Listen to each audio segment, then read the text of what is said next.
I'm Julie Cannon. I'm a clinical nurse specialist and I've worked at the Royal Brompton Hospital for 27 years in the same job.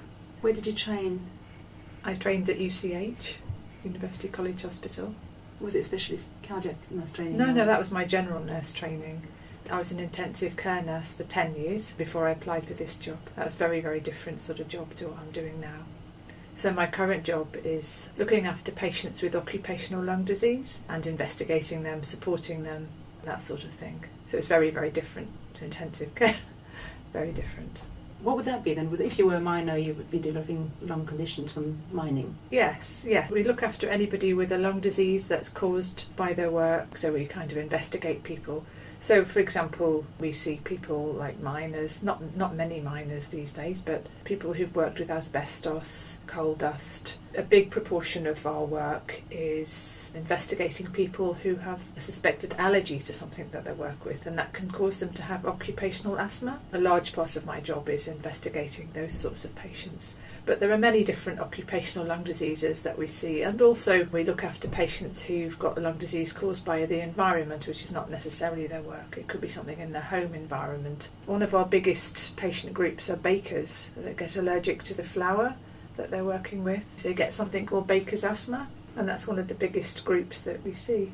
I suppose it's people that are mixing bread all day long and there's lots of flour in the air, they're breathing it in, and quite a lot of them do get allergic to it. So you've been here 27 years? Yes. And you must have seen quite a bit of the trusts. Yes. There were different formation of the buildings at that time. We have something called the challenge laboratory. So, for example, if we thought Baker might have Baker's asthma, one of the tests that we can do is called a challenge test. In a laboratory setting, we put them in a little cubicle and get them to mix up some flour while we're monitoring their lung function in real time and their symptoms, and obviously we're with them and just actually demonstrating exactly what's happening to their lung function with their mixed flour. But that could be across any occupational group that we might do that, but Baker's is just an example. So our challenge laboratory, when I first started here, was still in the old North Block on the north side of Fulham Road.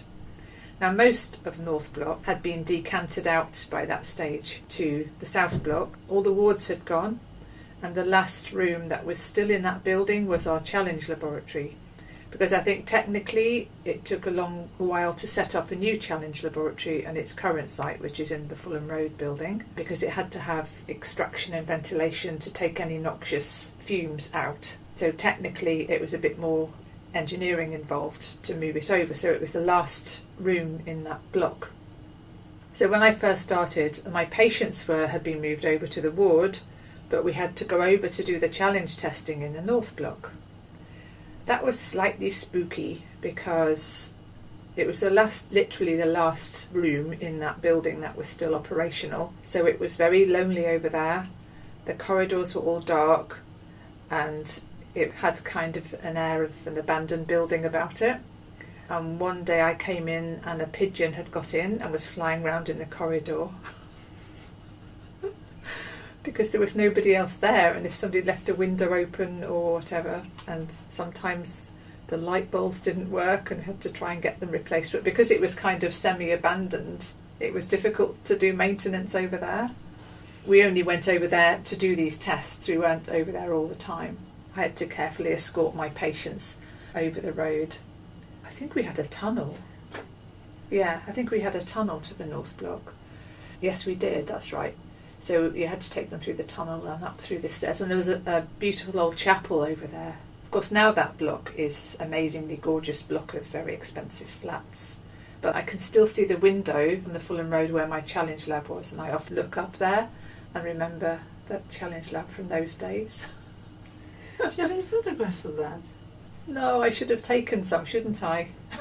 I really should have done. But you kind of don't realise later that these memories are important. I can totally visualise the flickering light and the door slamming, and it's kind of felt kind of spooky because there was nobody else there. And sometimes I was with my patient, and then quite often I'd have to go over on my own, like to set up the testing or to clear up. And that could be. Obviously, I never came to any harm. It was all fine. But yes. It was quite strange. But interestingly, when they moved the Challenge Lab over from the North Block to the South Block, to save money, they actually moved all the fixtures and fittings with it. These were kind of workbenches made of old dark wood with Formica on. One area in the Challenge Lab is still like that. Eventually we managed to get most of it replaced because Formica and wood are not very friendly from an infection control point of view, so all that was changed.